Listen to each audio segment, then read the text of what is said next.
નમસ્કાર વિદ્યાર્થી મિત્રો, ઉમા વિદ્યા સંકુલમાં આપનું સ્વાગત છે। આજે આપણે વાત કરીએ ધોરણ 9 વિજ્ઞાન અને ટેકનોલોજી ચેપ્ટર નંબર 10 ગુરુત્વાકર્ષણ। હવે તો સૌપ્રથમ આપણને એ ખબર હોવી જોઈએ કે ગુરુત્વાકર્ષણ એટલે શું છે। હવે ગુરુત્વાકર્ષણ એટલે એક પ્રકારનું આકર્ષણ બળ છે। જેમ કે કોઈ પણ પદાર્થ પૃથ્વી પર આપણે દાખલા તરીકે અહીંયા ઊભા છે, અહીંથી હું ચોકનો ટુકડો મૂકું તો ચોકનો ટુકડો છે એ જમીન પર જ પડે છે, શા માટે ઉપર જતો નથી? તો આનું કારણ છે કે નીચેના ભાગે આ ચોક પર ગુરુત્વાકર્ષણ બળ લાગે છે, એના કારણે સરળતાથી એ ખસી શકતો નથી, એટલે કે નીચેના ભાગે મુક્ત પતન કરે છે, એમ કેવું હોય તો કહી શકાય છે। કોઈ પણ દાખલા તરીકે આપણે વાત કરી તો પૃથ્વીની આસપાસ ચંદ્ર પરિભ્રમણ કરતો, સૂર્યની આસપાસ પૃથ્વીની આસપાસ ચંદ્ર પરિભ્રમણ કરે છે, તો આનો મતલબ શું થયો? તો કે ચંદ્ર છે એ કોઈ ગ્રહના ગુરુત્વાકર્ષણને કારણે તેની આજુબાજુના ભાગમાં પરિભ્રમણ કરે છે। બીજું, કોઈ પણ ગ્રહ આપણે લઈએ, અલગ અલગ પ્રકારના ઘણા બધા ગ્રહો છે, તો આ બધા ગ્રહો ઉપર ગુરુત્વાકર્ષણ બળનું મૂલ્ય અલગ અલગ હોય છે, એને આપણે ગુરુત્વ પ્રવેગ પણ કહેવામાં આવે છે। તો હવે આ ગુરુત્વાકર્ષણ શું છે એના વિશે થોડીક આપણે ચર્ચા કરવાની છે, બરોબર।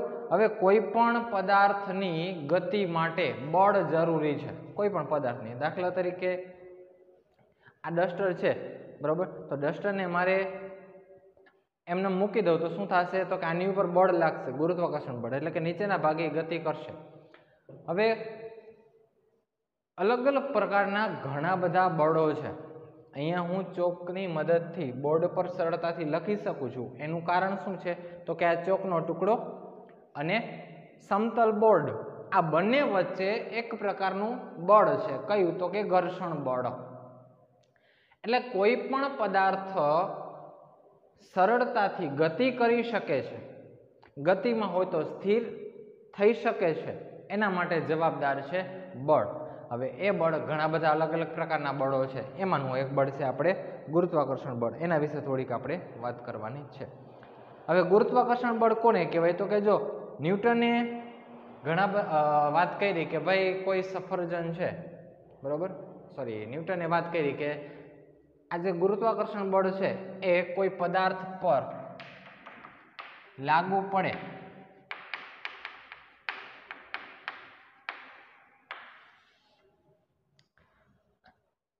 એટલે એ પદાર્થ નીચેની તરફ ગતિ કરે છે।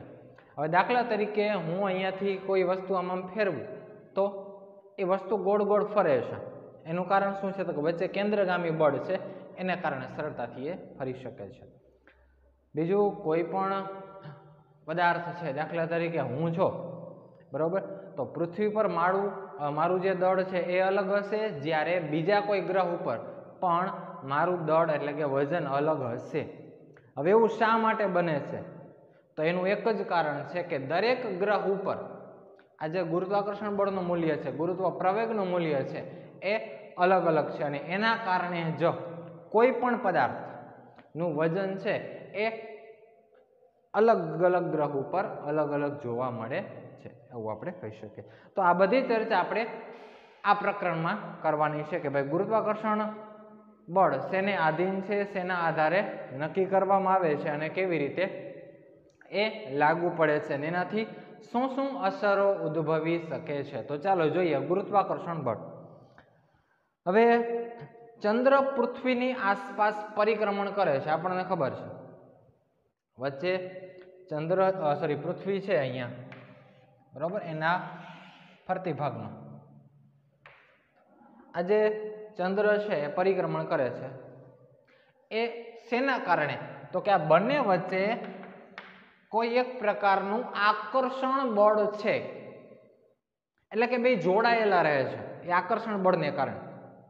હવે જો આકર્ષણ બળ છૂટું પડી ગયું તો આ પોતાની જે વર્તુળાકાર કક્ષામાં પરિભ્રમણ કરે છે એ ચંદ્ર પરિભ્રમણ કરી શકે નહીં।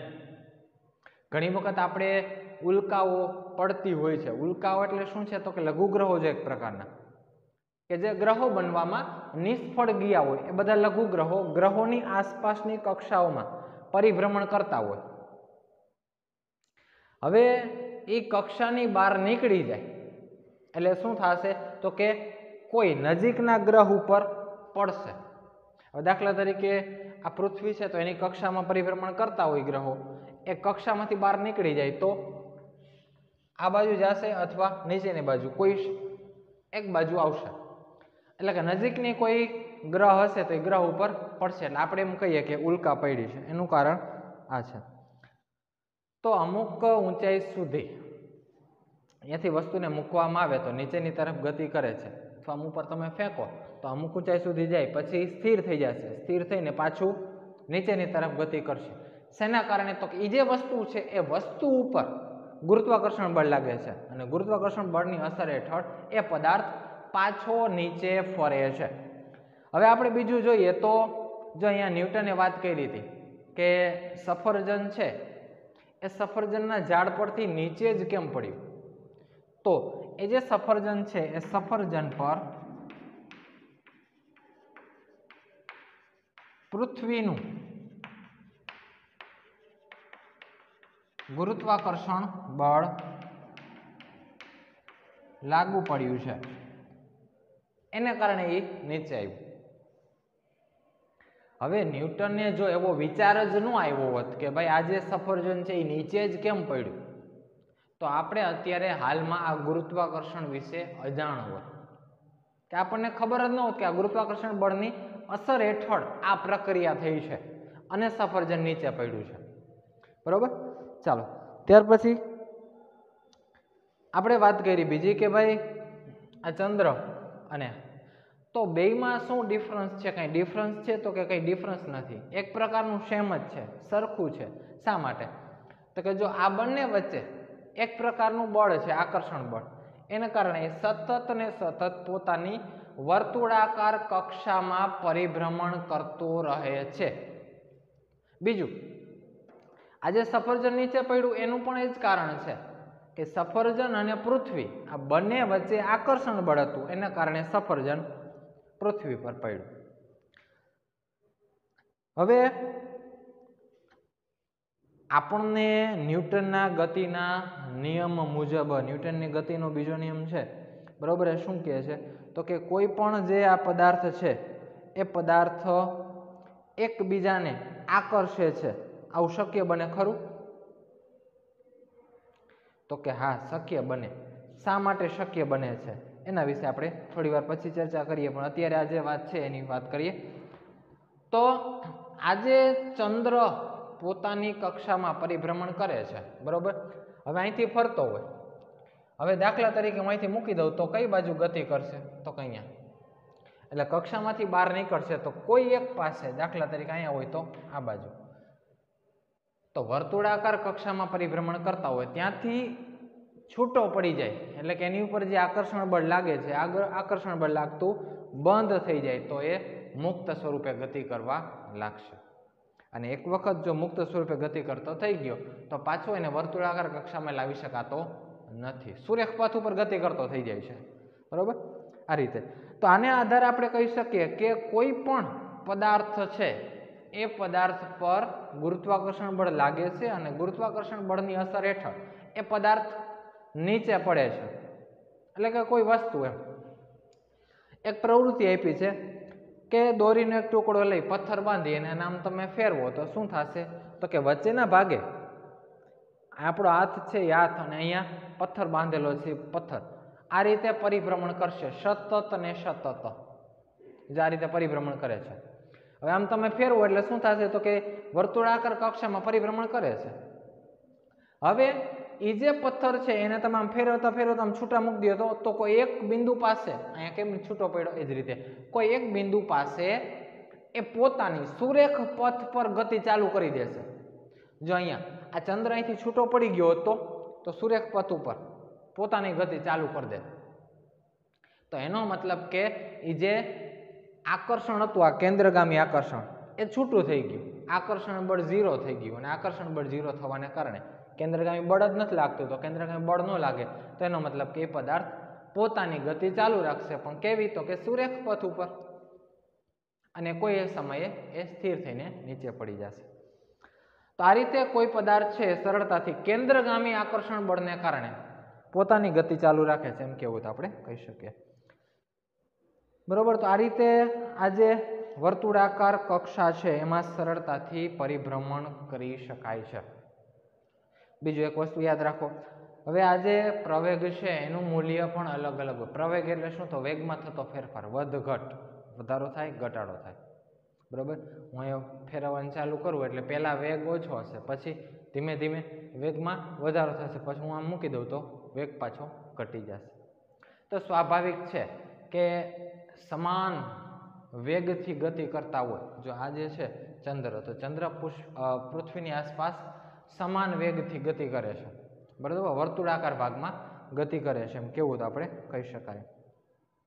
હવે થોડી વાર પહેલા હમણાં વાત કરી કે દાખલા તરીકે આ બળ બે વચ્ચે જે આકર્ષણ બળ લાગે છે એ બળ શૂન્ય થઈ જાય, આકર્ષણ બળ જ ન લાગે કોઈ પ્રકારનું, તો એ જે પદાર્થ છે, અહીંયા આપણે ચંદ્રની વાત છે, એ ચંદ્ર પોતાની સુરેખ ગતિ ચાલુ કરી દેશે. વર્તુળાકાર ગતિ હતી એની જગ્યાએ સુરેખ ગતિ, એ પણ અમુક સમય સુધી ચાલુ રહેશે, પછી બંધ થઈ જશે. તો કેન્દ્રગામી બળને લીધે આ બે વચ્ચે અહીંયા કેન્દ્ર છે, બરોબર. આ કેન્દ્રગામી આકર્ષણ બળને લીધે સરળતાથી ચંદ્ર છે એ પૃથ્વીની આસપાસ પરિભ્રમણ કરે છે. જો બે વચ્ચે કેન્દ્રગામી કે આકર્ષણ બળ લાગુ પડતું ન હોત તો આ બે પોતાની આકર્ષણ બળ જાળવી ન રાખેત અને ચંદ્ર પોતાની ગતિ ચાલુ રાખેત નહીં. આ રીતે આપણે કહી શકીએ છીએ. બીજું, હવે આપણે એમ કહી શકીએ કે ભાઈ આ જે પૃથ્વી છે એનું કેન્દ્ર છે અને આ ચંદ્ર છે એની ફરતી બાજુની કક્ષાઓમાં પરિભ્રમણ કરે છે અને બે વચ્ચે આકર્ષણ બળ લાગે છે. તો શું બંને એકબીજા પર આકર્ષણ બળ લગાડતા હશે ખરું? તો કે હા, કોઈ પણ પદાર્થ છે એકબીજા પર આકર્ષણ બળ લગાડે અને લગાડે જ. આ ન્યૂટનની ગતિનો નિયમ છે, બરોબર, કે કોઈ પણ પદાર્થ છે એકબીજા ઉપર આકર્ષણ બળ લગાડે જ છે, પણ એ આકર્ષણ બળનું મૂલ્ય અલગ અલગ હોય છે, દળના સમપ્રમાણમાં હોય છે. દળ વધારે હોય તો આકર્ષણ બળ ઓછું થાય. જેમ કે હું અહીંયા સફરજન અને પૃથ્વી, અહીંયા આપણે વાત કરી કે સફરજન પૃથ્વી પર પડ્યું, બરોબર, એના વિશે વાત કરી. તો સફરજન છે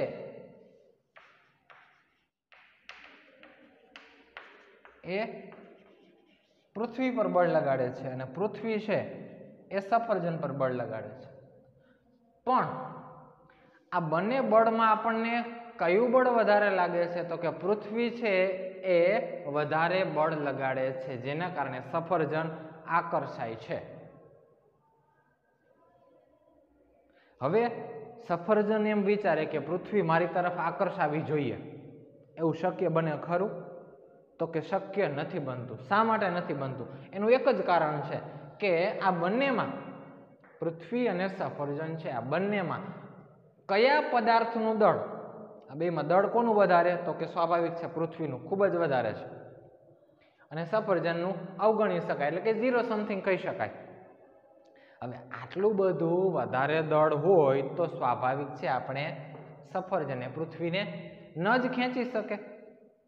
તો આવા સંજોગોમાં આપણે કહી શકીએ કે સફરજન પૃથ્વી પર 0 બળ લગાડે છે, કે કોઈ પ્રકારનું બળ લાગી શકતું નથી, જ્યારે પૃથ્વી સફરજન ઉપર બળ લગાડી અને સફરજનને ખેંચે છે, આકર્ષે છે.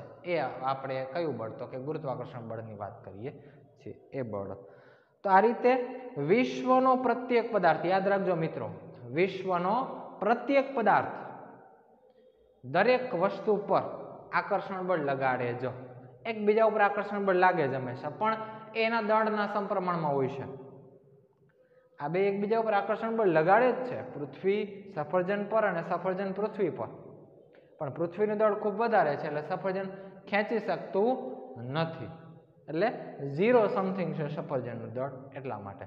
તો આ રીતે કોઈ પદાર્થ છે એ એકબીજા ઉપર સરળતાથી આકર્ષણ બળ લગાડે છે. આ વસ્તુ એક ખાસ યાદ રાખજો, એટલે કે કોઈ વિશ્વનો પ્રત્યેક પદાર્થ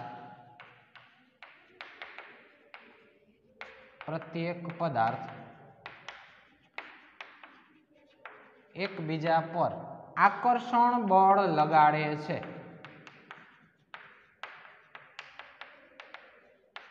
બળ તો લગાડે જ છે, પણ એ બળનું મૂલ્ય અલગ અલગ હોય છે. કારણ કે પૃથ્વી મોટી છે તો એનું ઓછું છે, જ્યારે સફરજન ઓછું દળ ધરાવે છે તો વધારે આકર્ષણ થશે, એટલે કે પૃથ્વી તરફ ખેંચાઈ જશે.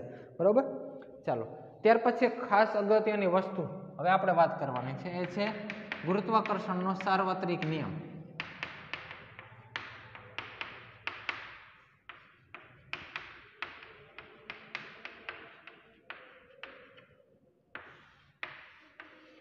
ચાલો મિત્રો, ખાસ અગત્યની વસ્તુ છે, ધ્યાન આપજો. હવે વિશ્વનો પ્રત્યેક પદાર્થ છે બીજા પદાર્થને પોતાની તરફ આકર્ષણ બળ વડે ખેંચાય છે. આપણે હમણાં જોયું, વિશ્વનો પ્રત્યેક પદાર્થ એકબીજા પર આકર્ષણ બળને લીધે ખેંચાય છે, અને આ બંને પદાર્થના દળના ગુણાકારના સમપ્રમાણમાં અને તેમની વચ્ચેના અંતરના વર્ગના વ્યસ્ત પ્રમાણમાં હોય છે. તો નિયમ શું છે? નિયમ કંઈક આવો છે કે વિશ્વનો પ્રત્યેક પદાર્થ એકબીજાને આકર્ષે છે. હવે આકર્ષણ બળ કેટલું છે? તો કે જે બંને પદાર્થના દળના ગુણાકારના સમપ્રમાણમાં અને અંતરના વર્ગના વ્યસ્ત પ્રમાણમાં, અંતરના વર્ગના વ્યસ્ત પ્રમાણમાં હોય છે. ખાસ યાદ રાખજો મિત્રો. ગુરુત્વાકર્ષણનો સાર્વત્રિક નિયમ શું છે? તો કે વિશ્વનો પ્રત્યેક પદાર્થ પોતાને બીજા પદાર્થ તરફ આકર્ષે છે. એટલે કે બે પદાર્થ વચ્ચેનું જે દળ છે એ બળ કેટલું હશે? તો બે પદાર્થના દળના ગુણાકારના સમપ્રમાણમાં, અને બે વચ્ચેનું જે અંતર છે એ અંતરના વર્ગના વ્યસ્ત પ્રમાણમાં હોય છે. ખાસ ખૂબ જ અગત્યની વસ્તુ છે મિત્રો, ધ્યાન આપજો. ચાલો, જો અહીંયા હું ઉદાહરણ આપું છું.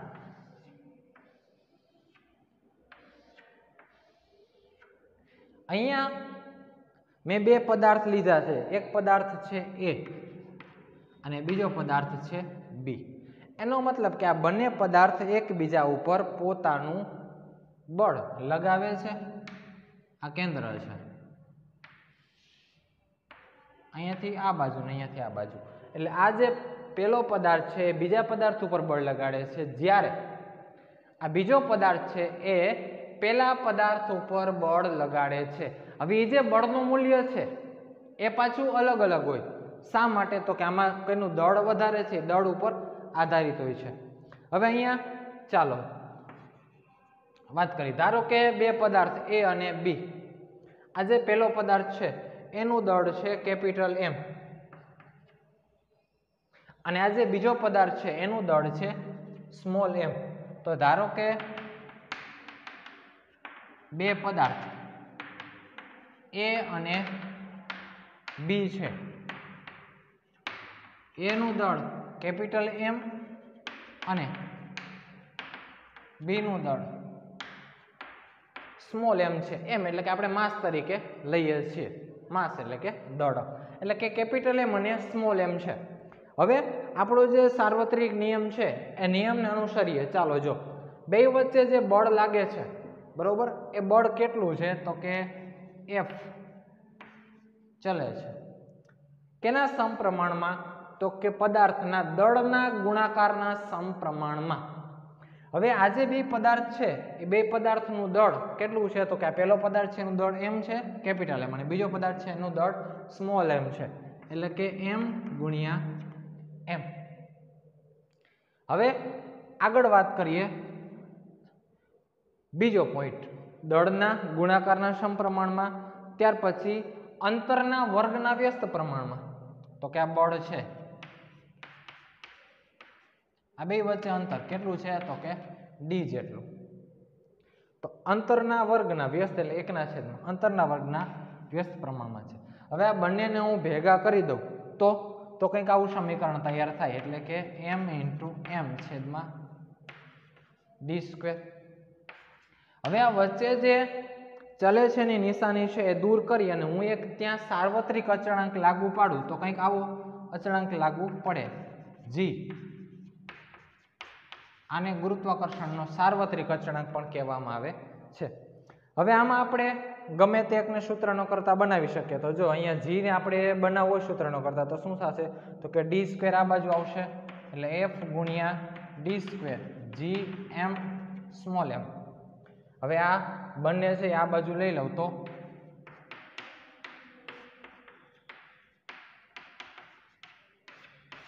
આ આપણું ફાઇનલ સૂત્ર તૈયાર થઈ જાય કે ગુરુત્વાકર્ષણનો જે સાર્વત્રિક નિયમ છે એ સાર્વત્રિક નિયમ આધારિત આપણે અહીંયા જી નું મૂલ્ય આ રીતે મળ્યું એફ ગુણ્યા ડી સ્ક્વેર છેદમાં એમ ઇન્ટુ એમ, કેપિટલ એમ છે અને સ્મોલ એમ છે, આ રીતે આપણે મેળવી શકીએ.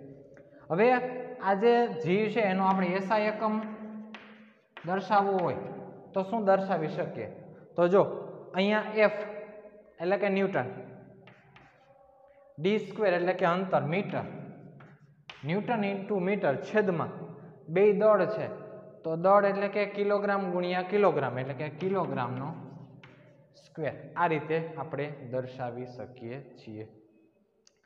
તો મિત્રો યાદ રાખો, અને એક આ જી નું મૂલ્ય પણ અહીંયા દર્શાવ્યું છે. કેટલું છે તો કે 6.673 ગુણ્યા 10 ની -11 અને એકમ આપણે આ નીચે દર્શાવવાનું રહેશે. તો આ રીતે આપણે વિચારી શકીએ કે ગુરુત્વાકર્ષણ બળ જે પદાર્થ ઉપર લાગે છે, કોઈ પણ વિશ્વનું પ્રત્યેક પદાર્થ છે એ એકબીજા ઉપર બળ તો લગાડે જ છે, પણ એ બળનું મૂલ્ય અલગ અલગ છે. એ આપણે આ સૂત્ર દ્વારા તારવી શકીએ કે ભાઈ કેટલું ગુરુત્વ પ્રવેગનું મૂલ્ય હશે, બરોબર, જેનું મૂલ્ય કેટલું મેળવી શકાય છે. અહીં એક ઉદાહરણ આપ્યું છે, આપણે ઉદાહરણ જોઈએ. ઉદાહરણ નંબર 10.1 બરોબર. એ ઉદાહરણમાં શું છે ચાલો જોઈએ. જો હવે પૃથ્વીનું દળ તમને આપ્યું છે, ચંદ્રનું દળ આપ્યું છે. પૃથ્વીનું દળ આપ્યું છે m બરાબર 6 ગુણ્યા 10⁻²⁴. સ્મોલ m આપ્યું છે તમને 7.4 ગુણ્યા 10⁻². 7.4 ગુણ્યા 10⁻² કિલોગ્રામ. ચાલો ત્યાર પછી બે વચ્ચેનું અંતર આપ્યું છે, અંતર એટલે કે ડિસ્ટન્સ ડી 3.84 ગુણ્યા 10⁵. હવે જો મિત્રો યાદ રાખો, આ તમને કિલોમીટરમાં આપ્યું છે, પણ આપણે અહીંયા જે ઉલ્લેખ કરીએ છીએ કેમાં કરીએ છીએ, મીટરમાં. તો આને તમારે મીટરમાં ફેરવવા પડે, તો મીટરમાં ફેરવીએ તો 10⁻³ વધી જાય. આ થઈ ગયો મીટર. ચાલો ત્યાર પછી જી નું મૂલ્ય તો સાર્વત્રિક છે, એ ફિક્સ જ હોય છે, એટલે કે જી બરાબર 6.7 ગુણ્યા 10⁻11 newton into metre square kilogram -2. બરોબર. આ રીતે. હવે તમને જો ઘણાને એવું થશે કે સાહેબ અહીંયા -2 લખ્યા અહીંયા છેદમાં, પણ ઉપર જાય ઘાત એટલે એ -2 જ આવશે. બરોબર, ભાઈ સરખું જ છે, એમાં કોઈ ચેન્જીસ નથી. હવે આપણું જે સૂત્ર છે એ સૂત્રમાં કિંમત મૂકી દઈએ. આપણે મેળવવું છે બળ એટલે કે એફ. તો એફ મેળવવા માટે આવી રહ્યું આપણી પાસે સૂત્ર. તો એફ બરાબર જી ગુણ્યા સ્મોલ એમ કેપિટલ એમ છેદમાં ડી સ્ક્વેર. આ બધી કિંમત આપણી પાસે છે, બધી કિંમત મૂકી દઈએ, પછી સાદુરૂપ આપીએ એટલે આપણને સરળતાથી આ જે બધા પદાર્થ છે એનું આપણે મીન્સ કે પૃથ્વી અને ચંદ્ર છે બે વચ્ચે કેટલું બળ લાગે છે એ બળ આપણે મેળવી શકીએ છીએ. જોઈએ કિંમત મૂકીએ.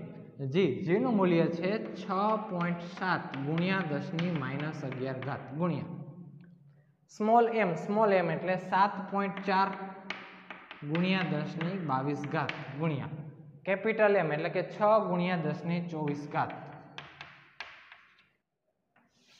છેદમાં ડી સ્ક્વેર એટલે આનું જે મૂલ્ય છે એ ડબલ કરવાનું થશે, એટલે કે 3.84 ગુણ્યા 10⁸ એનો વર્ગ. હવે આ બધા જે કિંમતો છે કિંમતનું સાદુરૂપ આપતા તમને કંઈક એવું મળે છે કે 2.01 ગુણ્યા 10⁻20 ન્યૂટન બળનો એકમ છે એફ. તો આના આધારે આપણે શું કહી શકીએ કે આ જે ચંદ્ર અને પૃથ્વી છે એ બે વચ્ચે 2.01 ગુણ્યા 10⁻20 ન્યૂટન જેટલું બળ લાગતું હશે. અહીંયા સુધી રાખીએ. સોરી, થોડુંક આગળ છે હજી, એ કમ્પ્લીટ કરી દઈએ. ચાલો જો હવે ગુરુત્વાકર્ષણ જે સાર્વત્રિક નિયમ છે એનું શું મહત્વ છે, તો કે આપણે પૃથ્વી સાથે બાંધી રાખતું બળ છે. આ પૃથ્વી અને ચંદ્ર બે એકબીજા વચ્ચે આકર્ષણ બળ છે, બરોબર. એટલે કે આપણે પૃથ્વી પર સરળતાથી હરીફરી શકીએ છીએ, તો આપણા જે પગ અને પૃથ્વી બે વચ્ચે આકર્ષણ બળ થાય છે, એટલે બાંધી રાખતું બળ છે. બીજું, પૃથ્વીની ફરતે થતું ચંદ્રનું પરિક્રમણ, એમાં આપણે જોયું હમણાં થોડીક વાર પહેલા, કેન્દ્રગામી બળ લાગે છે ચંદ્ર ઉપર, બરોબર. એટલે કે પૃથ્વી ચંદ્રને ખેંચે છે, આકર્ષણ બળ થાય છે, એના કારણે સતત ને સતત વર્તુળાકાર કક્ષામાં પરિભ્રમણ કરી શકે છે. અને સૂર્યની ફરતે થતું ગ્રહોનું પરિભ્રમણ આ જ રીતે, જેમાં ચંદ્ર પૃથ્વીની ફરતે ફરે છે, એ રીતે સૂર્ય બીજા ગ્રહોની ફરતે ફરે છે. અને ચંદ્ર અને સૂર્યને કારણે ભરતી અને ઓટ આવે છે. આપણને ખ્યાલ છે 15 દિવસ દરિયામાં ભરતી આવે, 15 દિવસ ઓટ આવે છે, એ પણ આના આધારે છે. તો આપણે આજે એક ટોપિક વાત કર્યો ગુરુત્વાકર્ષણ, બરોબર. નેક્સ્ટ વિડીયોમાં બીજો મુક્ત પતન જે ટોપિક છે એ ચર્ચા કરીશું. પહેલા અત્યારે જે વાત કરી એની થોડીક રિવિઝન કરી દઈએ. ચાલો હવે ગુરુત્વાકર્ષણ, તો ગુરુત્વાકર્ષણ એટલે શું છે, તો કે કોઈ પદાર્થ હોય એ પદાર્થ પોતાના તરફ આકર્ષે છે. જેમ અત્યારે પૃથ્વી છે, તો પૃથ્વીનું ગુરુત્વાકર્ષણ બળ છે એ એના આધારે કોઈ પદાર્થ નીચે પડે. અહીં ચોકનો ટુકડો મૂકી દીધો તો નીચે પડે, એનું કારણ શું છે, તો કે આ ચોકના ટુકડા ઉપર ગુરુત્વાકર્ષણ બળ લાગુ પડ્યું એટલા માટે. તો એના વિશે થોડીક આપણે અહીંયા ચર્ચા કરી. પછી ખાસ આ સાર્વત્રિક નિયમ, સાર્વત્રિક નિયમ શું કહે છે, તો સાર્વત્રિક નિયમ કહે છે કે વિશ્વનો પ્રત્યેક પદાર્થ એકબીજાને પોતાની તરફ બળ લગાડે છે, આકર્ષણ બળ લગાડે છે. અને આ બળનું મૂલ્ય કેટલું છે, તો કે દળના ગુણાકારના સમપ્રમાણમાં અને અંતરના વર્ગના વ્યસ્ત પ્રમાણમાં હોય છે, એવું કહે છે, બરોબર. એના વિશે આપણે ચર્ચા કરી. જો અહીંયા બે પદાર્થ લીધા, એ અને બી, એકનું દળ કેપિટલ એમ, બીજાનું દળ સ્મોલ એમ, એના વિશે અહીંયા વાત કરી આપણે. દળના ગુણાકારના સમપ્રમાણમાં, એટલે એફ ચલે છે કેપિટલ એમ ઇન્ટુ સ્મોલ એમ, એફ ચલે છે 1/d², અંતરના વર્ગના વ્યસ્ત પ્રમાણમાં, એ બંનેને ભેગા કર્યા. અહીંયા અચળાંક મેં દૂર કર્યો એટલે નવો અચળાંક આવ્યો જી. જી એટલે કે ગુરુત્વીય સાર્વત્રિક અચળાંક. અહીંયા સાદુરૂપ આપ્યું, જીને સૂત્રનો કરતા બનાવ્યો, એનો એસઆઈ એકમ મેળવ્યો, એનું મૂલ્ય દર્શાવ્યું.